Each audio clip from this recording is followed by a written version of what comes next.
Aujourd'hui, le Samsung Galaxy S8 sort en France et j'ai eu la chance de pouvoir l'essayer, le prendre dans les mains et pouvoir réellement, pour le coup, te dire cette fois-ci ce que j'en pense. Le S8 est léger, fin et vachement agréable à tenir en main.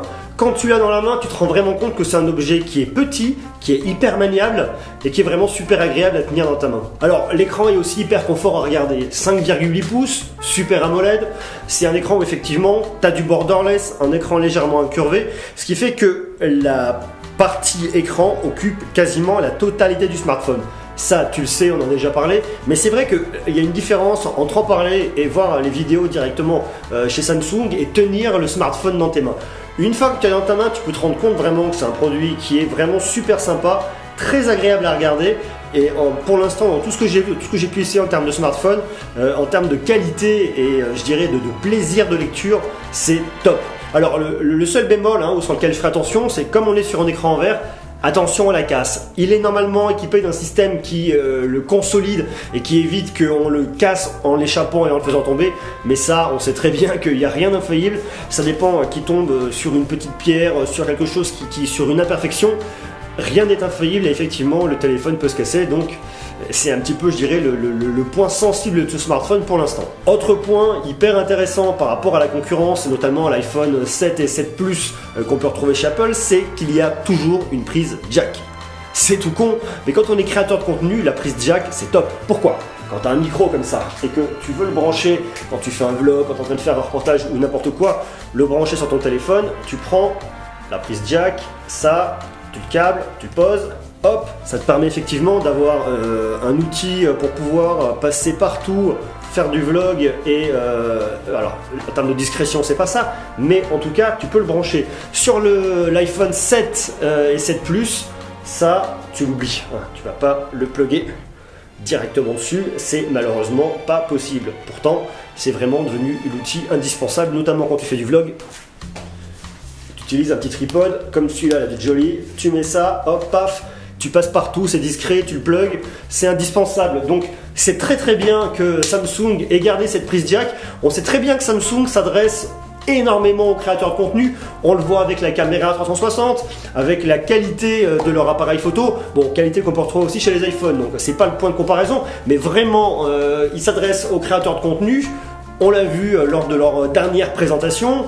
La caméra 360 degrés, je vais y arriver, je te le disais. Les lunettes VR, c'est vraiment un pas que prend Samsung et le fait d'avoir conservé le port mini jack, c'est juste top. Autre point intéressant, c'est la certification IP68 qui lui permet effectivement d'être immergé pendant 30 minutes jusqu'à 1,50 m de profondeur d'eau. Alors c'est pas le but, mais en tout cas ça le rend étanche. Je dirais que c'est un petit peu ce qui se fait, c'est ce qu'on attend effectivement sur le prochain iPhone 8. C'est ce qui se fait aujourd'hui sur tous les téléphones. Bon, il y a beaucoup déjà sur l'iPhone 7, une certification IP67. La certification IP68 va un peu plus loin en termes d'étanchéité et de résistance à la poussière et effectivement à l'eau. C'est bien, c'est un point positif. Alors je m'en suis pas rendu compte en essayant, mais ça fait partie des fiches techniques et il faut pouvoir en parler. Autre chose dont je me suis vraiment rendu compte en essayant ce téléphone, c'est la rapidité et la fluidité de la bécane. C'est-à-dire que quand tu navigues droite-gauche, tu vas à droite, ouvres, tu fermes, tu fais un test. Alors effectivement, c'est un test, le produit est nouveau, il vient d'être sorti, il n'est pas plein, donc on sait toujours qu'une machine, quand elle est neuve, elle carbure, elle va très vite. Mais là, effectivement, c'est assez bluffant parce que ça va vite, tu navigues, c'est rapide et c'est extrêmement sympa. L'appareil photo, c'est exactement le même que ce que tu peux retrouver sur le Galaxy S7, donc c'est un 12 mégapixels si je dis pas de bêtises. Par contre tu te retrouves avec une caméra frontale, une caméra de face qui est beaucoup plus sympa, qui est en 8 mégapixels, qui a été améliorée fatalement parce qu'il fallait pouvoir reconnaître le visage du protagoniste, de celui qui le tient, et aussi son iris pour le déverrouillage. D'ailleurs j'ai regardé, c'est impressionnant, tu t'approches, il y a ces deux petits ronds, tu places tes yeux en position pour que ça les reconnaisse et ça déverrouille. Alors moi j'étais sur un modèle de démo, donc forcément il n'y avait pas de reconnaissance directement calibrée pour mon œil, mais en attendant, quand ça a reconnu que ça a bien calibré la position au niveau de mes yeux, ça a déverrouillé directement le téléphone, et comme c'est une première, en ce qui me concerne, c'est bluffant. Point négatif de ce téléphone par contre, c'est Bixby. Bixby ça marche qu'en anglais, donc ça marche pas en France. Ils nous l'ont survendu leur keynote, moi j'étais super enthousiaste et je trouve que le concept de Bixby est bien, c'est du Siri Plus, c'est du Siri amélioré qui va reconnaître les objets que tu as pu prendre en photo ou que tu es en train de prendre en photo ou de filmer, qui va te le proposer pour des solutions e-commerce. Ça a plein d'intérêts, sauf que là pour l'instant Bixby, et ça c'est vraiment la couille du lancement, ça ne marche pas en français. Donc tu as un Bixby, tu as un bouton dédié qui est en réalité un assistant vocal qui est muet. C'est ton Bernardo, hein, c'est le Bernardo de Zorro qui ne marche pas et ça franchement pour un lancement c'est un loupé et c'est extrêmement dommage. Autre point super intéressant, alors je te dis pareil, ça je l'ai pas remarqué parce que forcément j'ai pas pu me rendre compte en l'essayant pendant 5 minutes, mais c'est l'autonomie qui est annoncée. Il nous annonce une autonomie de, alors ça dépend de la consommation de chacun, 1 jour et demi à 2 jours.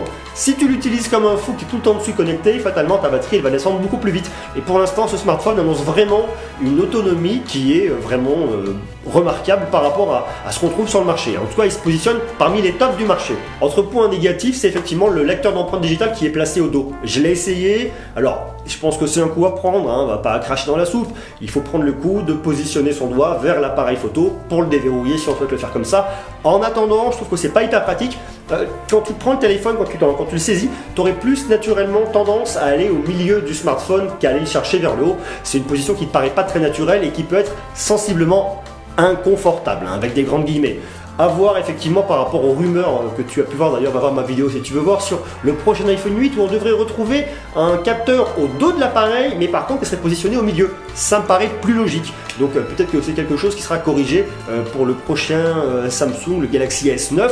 On sait très bien que Samsung, excuse-moi, est actuellement en train de commencer à regarder et à travailler pour élaborer ce nouveau produit. Donc si c'est des retours que Samsung a souvent, ça leur permettra peut-être d'améliorer ce petit capteur et de le descendre légèrement au milieu et de le glisser et à voir si c'est beaucoup plus sympa en termes de manipulation. Autre point qui est un petit peu négatif, tu t'en rends compte, c'est que j'ai pu tester, il y avait des petits jeux dessus. Quand tu essayes un jeu, tu te rends compte que le jeu, il exploite pas à 100% les capacités de l'écran. Alors, c'est pas de la faute de Samsung, ce sont les éditeurs tiers qui pour l'instant n'ont pas adapté leur jeu à l'appareil, donc ce qui fait que tu as des petits bords et c'est emmerdant parce que tu achètes un téléphone pour utiliser un énorme écran et pour pouvoir en profiter alors que quand tu prends des jeux tout de suite, bah ça marche pas, tu les as pas dessus et ça c'est un peu dommage. Alors ça va être corrigé.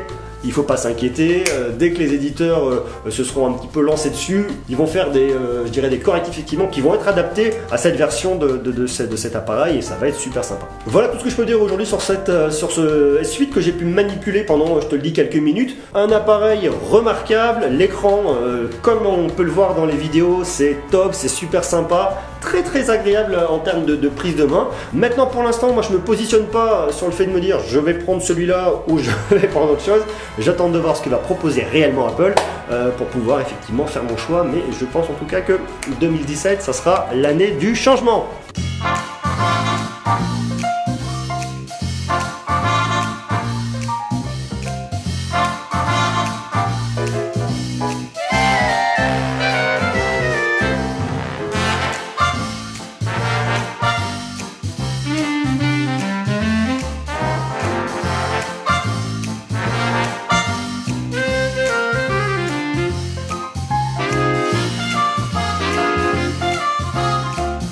Est-ce que c'est bon, Elliot? Oui.